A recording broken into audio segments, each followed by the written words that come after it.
On the sunny afternoon of September 15th, 2007, Saturday, the atmosphere was relaxed in the Castello neighborhood, north zone of Belo Horizonte, with a pleasant temperature of 20 degrees Celsius and a clear sky, perfect for outdoor gatherings.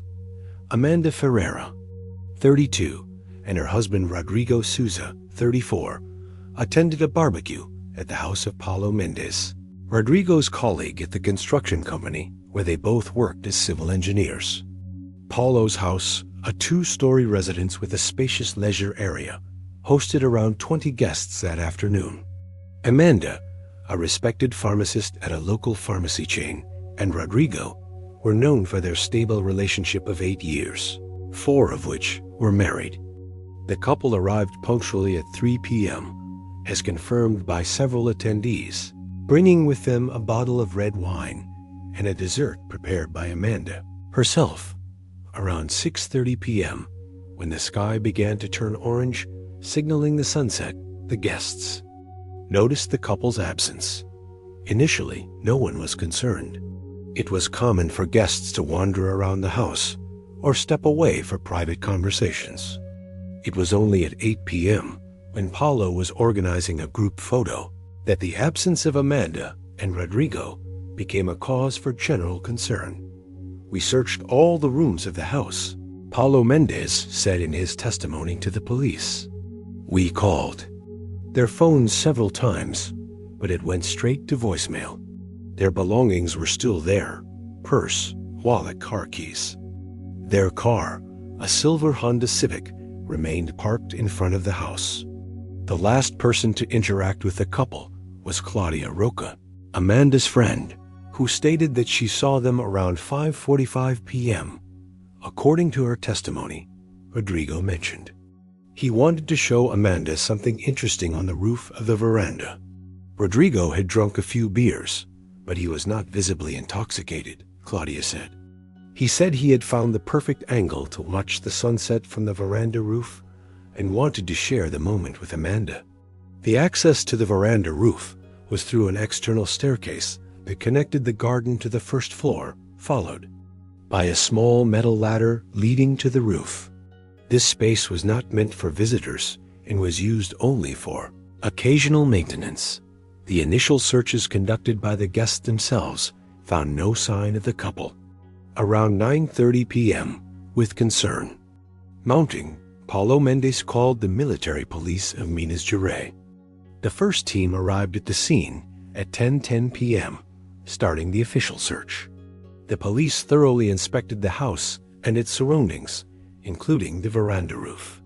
There, they found 2 empty plastic cups and Rodrigo's phone turned off. There were no signs of a struggle or any clue indicating what might have happened to the couple. The area around the house was searched throughout the night with the help of sniffer dogs, which arrived at the scene around 2 a.m. on Sunday. The disappearance of Amanda and Rodrigo deeply affected both families. Maria Ferreira, Amanda's mother, was in Ouro Preto that weekend and returned immediately upon hearing the news. "My daughter would never disappear like this, without informing anyone. Something serious has happened," she said tearfully.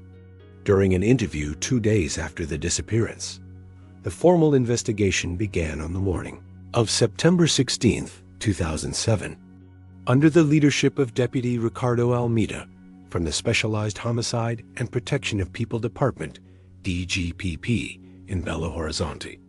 The first 48 hours were considered critical, with teams working around the clock to collect testimonies and evidence. All 20 guests present at the barbecue were interviewed, creating an accurate timeline of the couple's movements that afternoon. It was confirmed that Amanda and Rodrigo had interacted normally with others for most of the event, showing no signs of tension or concern. Multiple testimonies corroborated that the couple appeared to be in good spirits, chatting cheerfully and engaging in social activities. One of the first hypotheses was an accident. The veranda roof, where the cups and Rodrigo's phone were found, overlooked a preserved forest area that extended about 500 meters until it met a small creek. Searches in this area were intensified on the second day with the support of the fire department and local volunteers. The roof structure showed no signs of damage or collapse, explained Lieutenant Philippe Roca from the fire department. However, the external edge of the roof lacked a guardrail or any kind of protection, which could have made an accidental fall easier, especially considering the alcohol consumed during the event. At the same time, investigators began analyzing the couple's financial and personal history. Amanda and Rodrigo led stable lives with no significant debts. Both were well regarded in their workplaces and social circles. There were no records of major family conflicts or recent threats. However, a relevant piece of information emerged. On the third day of the investigation, Carlos Gomes, Rodrigo's colleague at the construction company, revealed that the company was involved in a bid for a large public project, and Rodrigo had expressed concerns about possible irregularities in the process. He mentioned finding inconsistencies in the cost spreadsheets and was weighing whether to report this internally or contact external authorities. Carlos said in his testimony, this revelation opened a new line of investigation. Could the disappearance be related to a potential corruption scheme? The police began analyzing company documents and Rodrigo's personal computer, which had been seized from his residence. Meanwhile, the searches in the forested area near Paulo Mendes' house continued without success. The sniffer dogs had traced a scent leading from the veranda roof to the edge of the green area, but the trail was lost about 100 meters into the forest. During these searches, only a bracelet identified as belonging to Amanda and a button that possibly came from Rodrigo's shirt were found. A theory that gained strength during this period was the possibility of a kidnapping. However, after 10 days without any contact or ransom demand, this hypothesis began to lose credibility. The families did not have extraordinary wealth that would justify such an action, and the modus operandi did not match the typical kidnapping cases reported in the region. The case gained national attention after 2 weeks without significant progress. The media began to intensively cover the mystery of the roof couple, as it came to be known. Television programs dedicated to criminal cases reconstructed the scene of the disappearance, generating a wave of calls with information. Unfortunately, most of them were unfounded. One of these calls, however, brought an intriguing element. A man who identified himself only as Marcos claimed to have seen a white van parked on a secondary street near Paulo's house at around 7 p.m. on the night of the disappearance. According to him, 2 men were carrying what appeared to be an unconscious person. The informant did not approach the police immediately for fear of getting involved, but decided to make contact after seeing the case's media coverage. Although potentially valuable, this information was difficult to verify. There were no security cameras on that specific street, and the informant refused to provide contact details for follow-up. The investigators classified the information as relevant but not conclusive. The case took an unexpected turn on October 14, 2007, exactly 1 month after the disappearance. During a more thorough search of the forested area, using metal detection equipment, a team from the fire department located Amanda and Rodrigo's mobile phones, buried about 40 centimeters deep. However, Rodrigo's phone had already been found on the roof, along with their wedding rings and other personal belongings.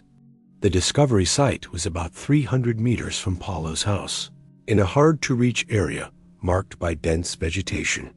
Forensic technicians were immediately called, and the area was sealed off for a detailed investigation.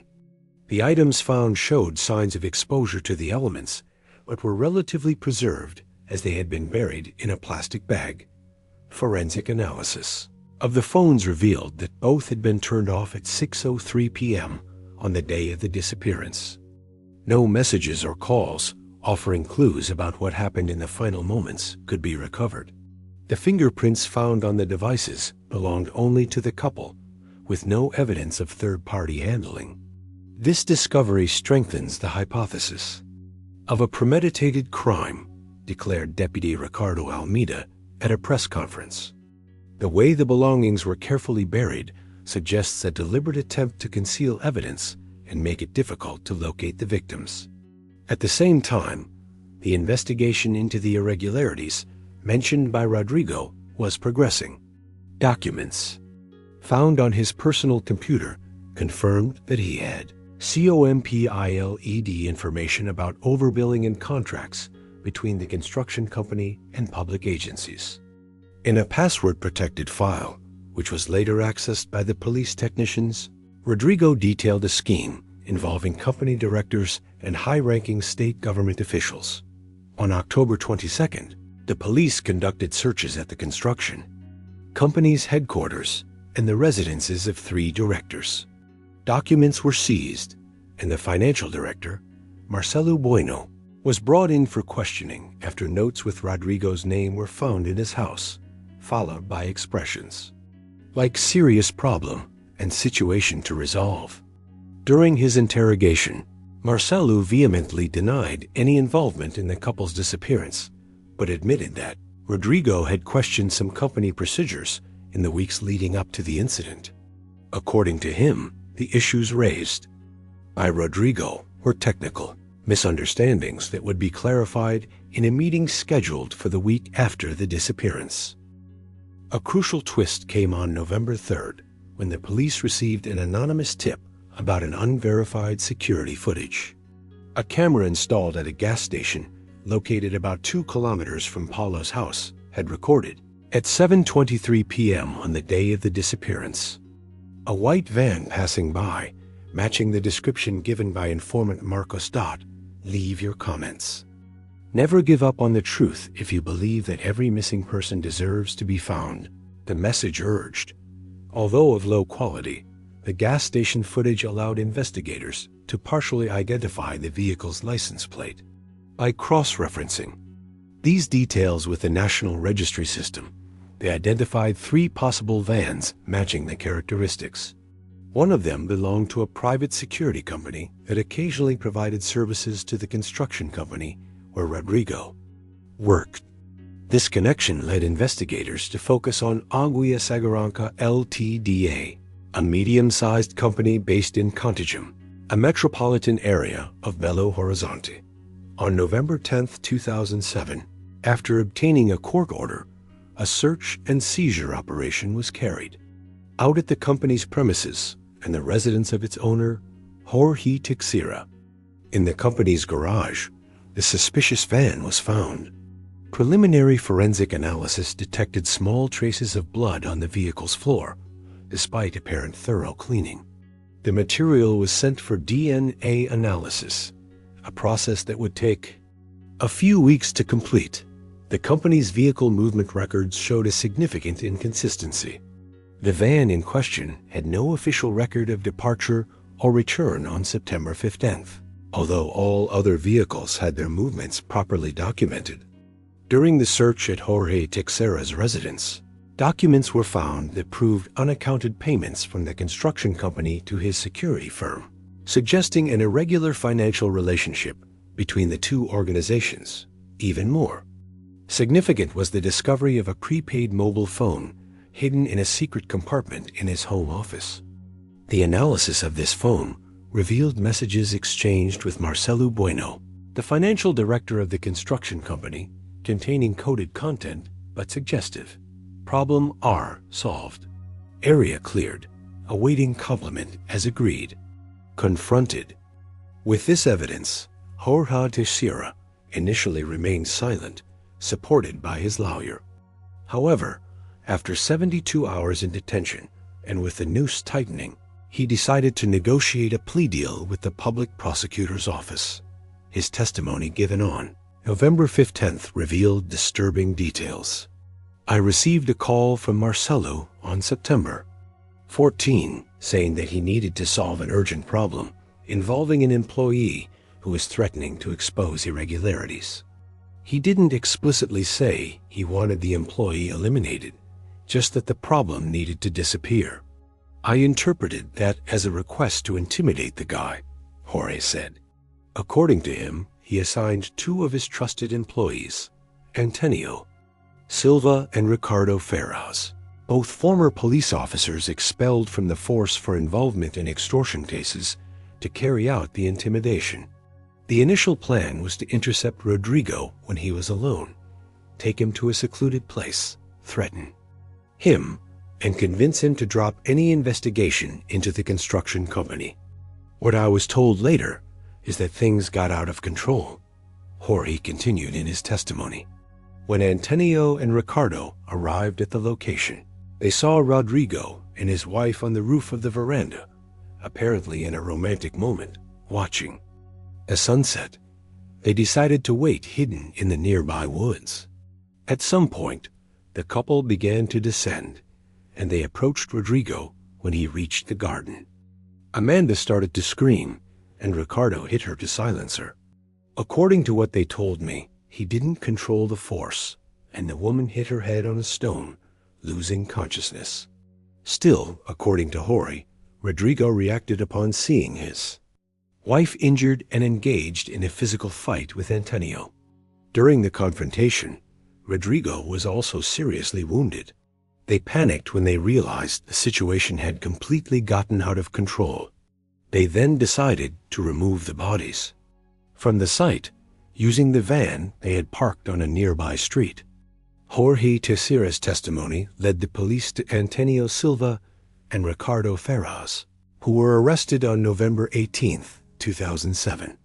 Confronted with their former boss's statements and the accumulated evidence, both eventually confessed to the crime, though. Their versions tried to minimize their individual responsibilities. It was Ricardo Ferraz who finally revealed the location where the bodies had been hidden, a remote area in the Serra do Curral, about 30 kilometers from Belo Horizonte. On November 20th, after an operation involving dozens of police officers and firefighters, the remains of Amanda and Rodrigo were found in a shallow grave, partially covered by stones and vegetation. Forensic analysis at the scene and subsequent examinations confirmed the cause of death. Amanda suffered cranial trauma from a fall after being assaulted, while Rodrigo had multiple stab wounds in the chest area. The date of death was established as September 15th, the same day they disappeared, based on the confessions and evidence. The public prosecutor's office filed charges against 6 people, Antonio Silva and Ricardo Ferraz, for double homicide with aggravating circumstances. Jorge Teixeira as the instigator, with a reduced sentence due to his plea deal. Marcelo Bueno, also as an instigator, and 2 other directors of the construction company for their involvement in the corruption scheme that motivated the crimes. Investigation revealed that Rodrigo had indeed uncovered a scheme of overbilling in public works involving millions of reais. Documents found on his computer were crucial for a parallel investigation that led to the indictment of 8 public officials for passive corruption and embezzlement. The trial of those responsible for the double homicide took place in August 2008, resulting in severe sentences. Antonio Silva and Ricardo Ferraz were each sentenced to 42 years in prison. Jorge Teixeira, sentenced to 28 years, had his sentence reduced to 18 years due to the plea deal, and Marcelo Bueno was sentenced to 36 years. The others involved in the corruption scheme received sentences ranging from 8 to 15 years of imprisonment. The case deeply shocked Belo Horizonte and the entire country. The family of Amanda and Rodrigo, though devastated by the loss, found some comfort in the justice served. Nothing will bring our children back, but knowing that those responsible will pay for their crimes brings some peace amidst the unbearable pain, said Joe Souza, Rodrigo's father.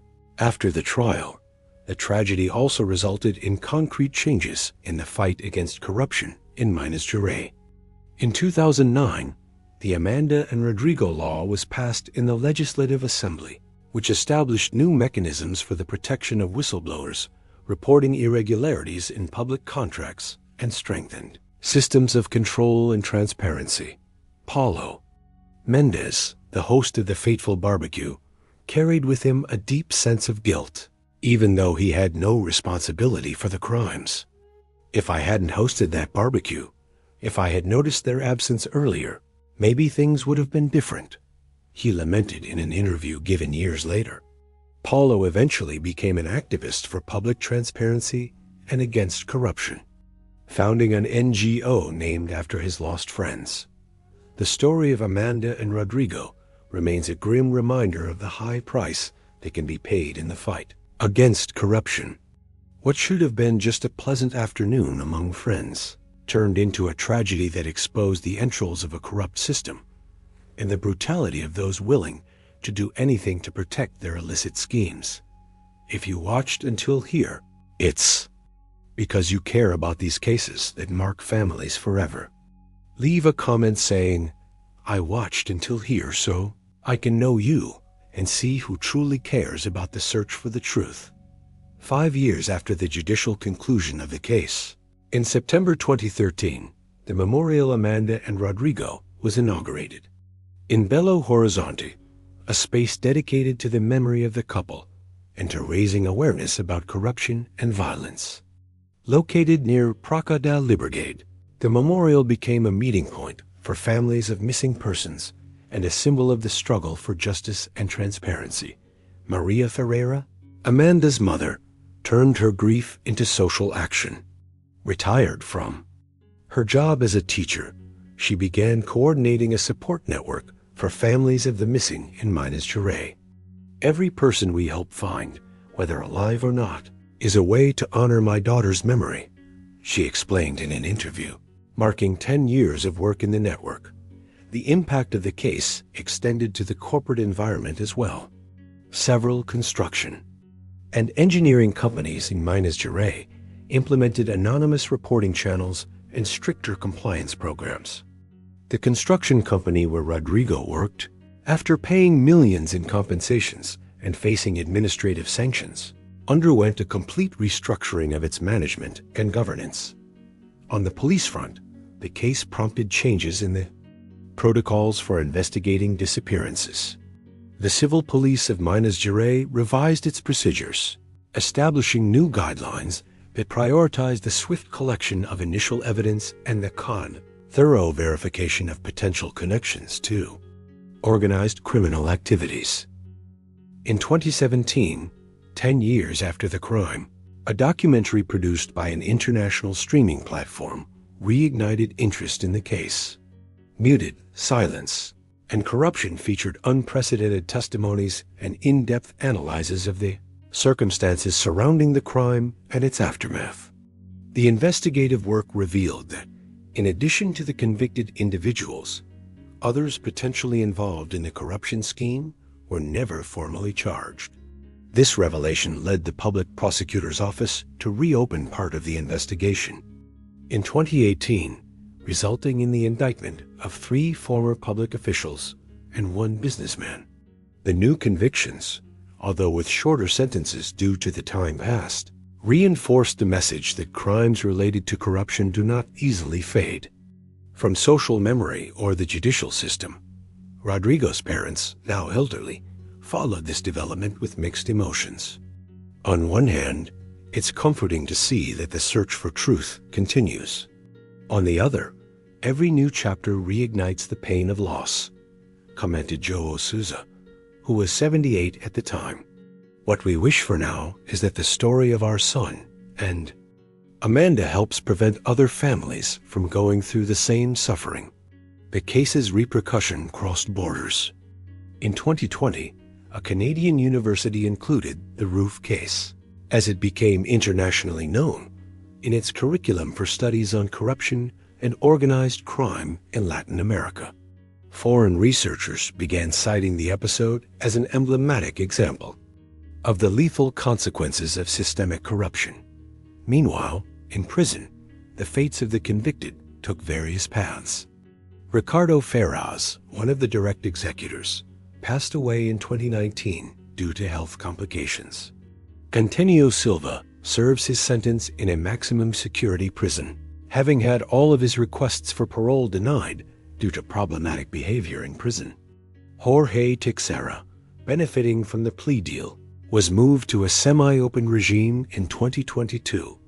Marcelo, considered the intellectual mastermind behind the crime, remains isolated in a maximum security penitentiary, continuing to deny his involvement in the planning of the murders, despite conclusive evidence.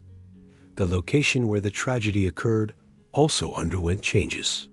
Paulo Mendes' house was sold years later, and the new owners completely renovated it, removing the veranda roof that had become a macabre symbol of the case. The forested area where the couple's belongings were found was later transformed into a small ecological park, with a discreet plaque honoring Amanda and Rodrigo. Annually, on September 15th, family members, friends, and activists gather at the memorial for a simple ceremony that keeps the memory of the couple alive and emphasizes the importance of the fight against corruption.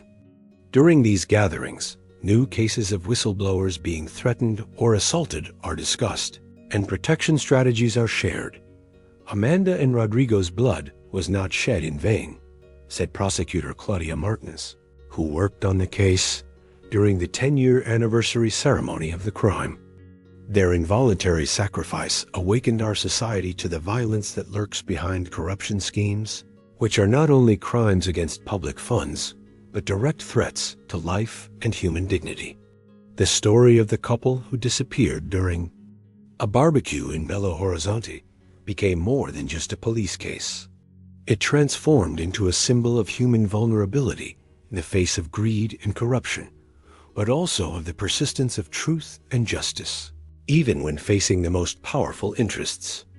Don't forget to like and share this video so more people can learn about this tragic yet important story. Your contribution helps keep the memory of Amanda and Rodrigo alive and the commitment to the truth they defended until the end.